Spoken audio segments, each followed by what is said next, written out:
Jax's shooting star revolver laser lit up the stellar drift like a dying sun, piercing the enemy ship's hull in a burst of red plasma.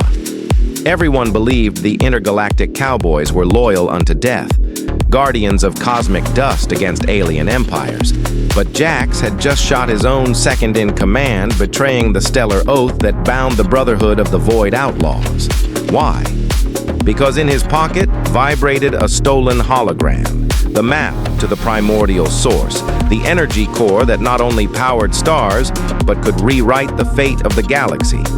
And Jax wanted it all for himself, or so the hologram swore in coded whispers. Jax's ship, the Wandering Comet, roared toward the Orion 7 asteroid belt, alarms wailing while the remnants of Betrayal floated in the void like echoes of a forgotten duel.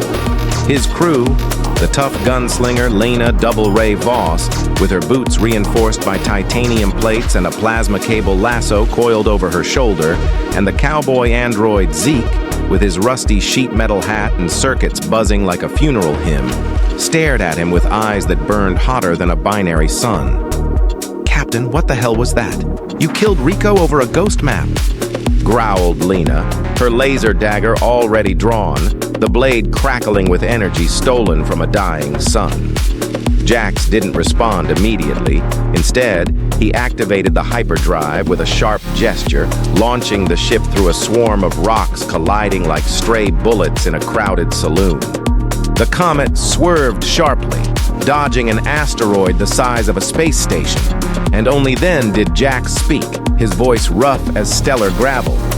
"It's not a ghost, Lena. It's the end of everything we know." But before she could press, Zeke scanned the hologram with his red optical eyes, and his metallic voice crackled like a shot in the void. "Anomaly detected. The map is not a treasure. It's a trap. It points to the spectral fleet, the cybernetic ghosts rumored to have extinguished the old Federation in a night of eternal fire." The first twist struck like lightning. Jax's betrayal wasn't mere greed. It was a deliberate lure to attract the true hunters, and now the comet was the bait in a galactic ambush. Amid the chaos, as the Wandering Comet zigzagged through stellar mines exploding in blue fire mushrooms and metal fragments tearing at the hull like the claws of a space leviathan, the second twist burst in like an unstoppable meteorite. Lena, rummaging through the ship's logs with fingers stained with hydraulic oil, discovered encrypted transmissions, leaving Jax's personal communicator. Direct messages to an unknown contact in the Outer Rim, the crime lord known as Vorak the Flayer, the same bastard who had massacred entire human colonies for the sport of watching blood float in zero gravity. "Are you selling the source to the butchers, Jax? To those who took our home in Vega Prime?" she hissed, aiming her laser revolver at Jax's chest, the barrel still smoking from the last defensive burst. He smiled beneath his wide-brimmed hat, marked by scars from galactic battles, one for every star he'd seen fall, and spat a stream of synthetic tobacco onto the metal floor. "You don't understand, Double Ray. The source doesn't give power, it devours it. I used it to contact the spectrals. Not to sell it, but to invite them. And now they're coming for us. For the entire galaxy."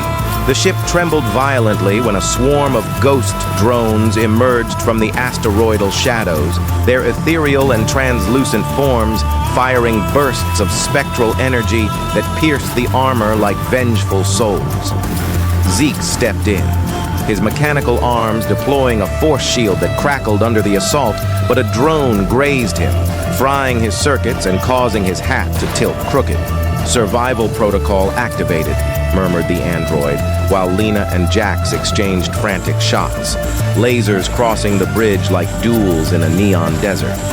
The climax of the whirlwind exploded in the heart of the belt, where the map led them to a crack in the fabric of space, the Primordial Source, not a mere energy core, but a living portal that pulsed like the heart of the galaxy itself, guarded by ancestral entities, colossal shadows with black plasma tentacles that whispered prophecies in languages forgotten by the Intergalactic Cowboys.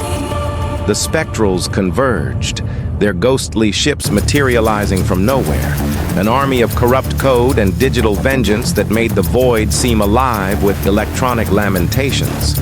Zeke, half-melted, sacrificed himself by launching against the main swarm, his explosion lighting up the asteroids like an apocalyptic firework. Lena, bleeding from a plasma wound that singed her leather cowboy jacket, loaded her lasso and threw it toward the portal, trying to anchor it before the tentacles devoured it. "Jax, if you're lying, I'll drag you to hell with me," she screamed, but he was already moving, activating the final map with a pulse from his revolver that injected data directly into the source. And then, the final twist rewrote everything, reinterpreting the canon of intergalactic cowboys as a veil of cosmic lies. Jax wasn't a traitor. He was the last guardian of the Brotherhood, a direct descendant of the founders who had sealed the source centuries ago to prevent it from devouring realities. Feigning desertion, he had orchestrated the pursuit to attract the spectrals. Not alien invaders, but corrupt echoes of fallen cowboys, cybernetic souls trapped in digital limbo by a broken oath. "Loyalty isn't an oath on stellar paper," gasped Jax as his body dissolved into stellar light, merging with the source in a swirl of energy that sealed the portal with a dull thunder. "It's the void you leave behind, the echo that forces the ghosts to rest." Lena and Zeke barely escaped in an emergency pod, the shattered comet orbiting like a galactic coffin. But in the stillness of the escape, with the galaxy rewriting itself around them, a hologram flickers on Lena's console. Jax's voice whispers, not as a goodbye, but as a promise. "What if the betrayal was mine? Or yours, Double Ray? The source doesn't close. It opens in whoever touches it. Now choose. Do you hunt my ghost or become one?" The galaxy keeps secrets that not even the toughest cowboys contain, and in the outer rim, Vorak the Flayer is already sending his fleets, drawn by the echo of Jax's light. What would you do if cosmic dust whispered your own ending, Gunslinger? If you like this story, subscribe to my channel for more fascinating stories like this. Your support is key to me continuing to create great content. See you in the next tale. See you later.